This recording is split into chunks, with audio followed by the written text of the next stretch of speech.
it's Nina.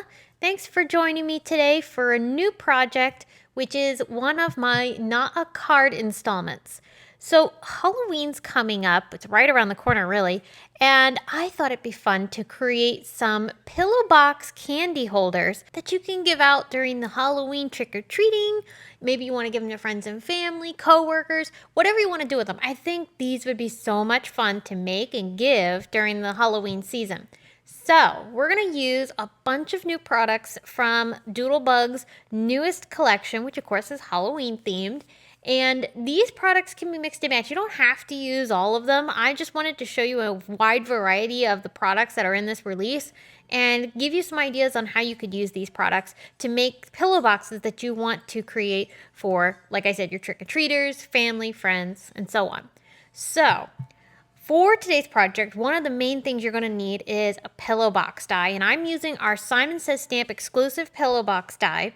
I have it linked below in the video description along with everything else that I'm using. And then I have a whole bunch of Doodlebug products. So we've got patterned paper. This is 12 by 12 paper. We've got some really fun bits and pieces, odds and ends, with a lot of cute Halloween imagery in it. Some of the sentiments too are really great for adding onto your pillow boxes. We have embellishments such as these jewels and shape sprinkles. I've got a shaker pop here and even some washi tape. So there's a lot to choose from. So one of the things I'm going to start off with is by cutting out my pillow boxes. I'm going to look through these papers and figure out which ones I want to use for my pillow boxes and then start trimming these down because of course obviously these are 12 by 12 sheets and we don't need the entire sheet to go through our die cut machine. So I need to just trim these papers down to be slightly larger than the die that I'm going to be using.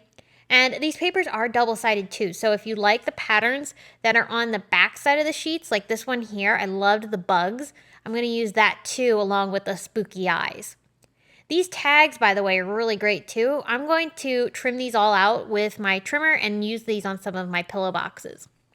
So I'm going to pick out a wide variety of different patterns.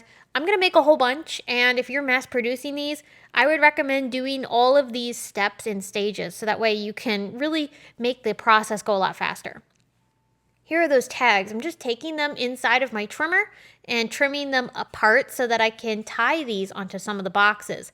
I'll use a hole punch to punch through the little hole reinforcer there to be able to put some twine through my tags. I die cut all my boxes, and this is how they look when they're fully assembled. Aren't they cute? So I'm going to show you how to build them. They're very simple and easy to do. When you die cut this pillow box, it creates all the score lines for you.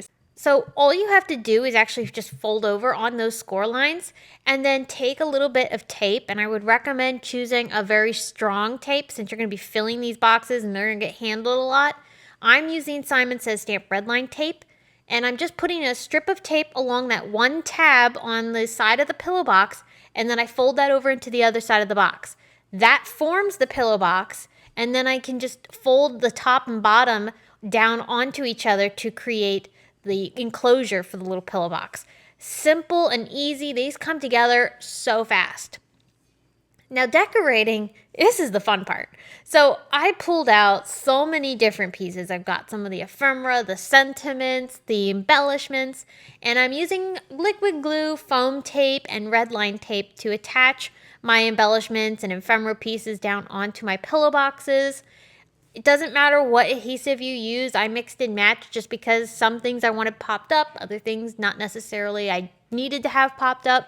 So just use whatever you want. I also have twine that I've pulled out of my stash. I've got orange and green that I'm using throughout these projects. Actually black too. I also had some black twine. And I'm going to use that to tie on little tags like I've done here. If you don't want to use a tag and you want to use a sentiment instead, there's some great sentiment banners in one of the ephemera packs, and I'm using those as well. I've wrapped some redline tape around that sentiment and then I formed it over the pillow box. And as you can see, these pillow boxes are not all oriented in the same direction. Some are vertical and others I'm going to kind of do in more of a landscape arrangement. It all depends on what you want to create for your scenes. I had a lot of fun mixing and matching these pieces together to create these cute candy boxes. So in addition to all the pieces you've seen so far, I'm also using some of these ephemera pieces that are clear, like this spider web. It's really cool. It pairs really nicely with these jewel embellishments. These already have adhesive on them, so it makes it super simple to just stick them down onto your project. And the color combinations, by the way, in this collection are really fun to work with. All these colors looked really good together. I stepped my embellishments up a little bit by adding some Google eyes to some of these adorable little characters like this spider. I thought it would be fun to have like those little googly eyes wobbling around on the character. It just brings him to life even more. I mean, just how cute is that? There's also these fun shaker pops that Doodlebug has come out with. The pumpkin is so adorable. And I'm going to stick him down onto this pumpkin themed pillow box that I created. Depending on your box, you may or may not want to add a little bit of extra adhesive to that sticker just to make sure he doesn't go anywhere. But the adhesive on the back of the Doodle Pops is pretty strong. So just gauge it as you're creating to see if you feel like you need to add any extra adhesive. So the tags that I went ahead and cut out from that patterned paper, they're really versatile, and I tied quite a few of them onto my pillow boxes. Some of them I wrapped the twine completely around the box and then tied it into a little bow at the end where it meets up with the tag, and then I just added some ephemera onto the box, and it makes for a really cute little pillow box. For this one in particular, in addition to just having the eyeballs on the tag itself, I thought it'd be fun to take some of the eyeball ephemera and actually pop that up onto the tag so it adds even more eyes to it. And when you use the foam tape, it adds some extra dimension and it gives this tag even more life. So I love it.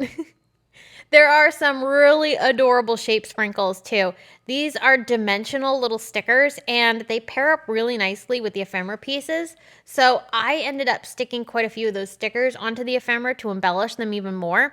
And then after I applied them onto my pillow box, then I also took the washi tape and I'm closing the pillow box with the washi tape. You don't have to do this, but it's just an extra little detail that once you've finished filling the box is really fun to be able to have this washi tape closing it. And it's really cute with those bugs to pair up with the ephemera. So as you can see, I went to town creating some frightful little pillow boxes for the spooky Halloween trick-or-treating day, and I thought these just turned out really cute. Between the googly eyes, the fun colors, the embellishments from the Doodlebug collection, I mean, check out these eyeballs. Aren't they funny? And these just make me really happy with how fun they turned out. So you have a whole variety of ways that you could decorate your pillow boxes. So once you've created all of your little pillow boxes, now it's time to fill them with some delicious treats. So I have some candy here. You can put anything from prepackaged candy like the fun size M&Ms, for instance, or yummy caramels that are already pre-wrapped. And maybe you've got some chocolate malt balls. Whatever you have, you could fit quite a bit of candy into each of these little boxes. And then if you were giving these out for the trick-or-treaters for Halloween, maybe you could fill up an entire basket of them and have them on your porch. And as the trick-or-treaters come by, they can pick one out of the basket or you can hand them one. I think these will be the hit for any trick-or-treater that comes by your house. Your candy is going to be the cutest because you've got these adorable little treat boxes to go with. And hey, even if you're having a Halloween party, these would be great favors for anybody that's coming by to celebrate with you. So I hope you were inspired today. I hope you enjoyed these very festive Halloween treat boxes, and maybe you'll create some for the upcoming spooky season. I thank you all so much for tuning in today and watching this video. I hope you enjoyed. I can't wait to see you all again very soon with more inspiration. But until then, I hope you all have a wonderful day. Bye!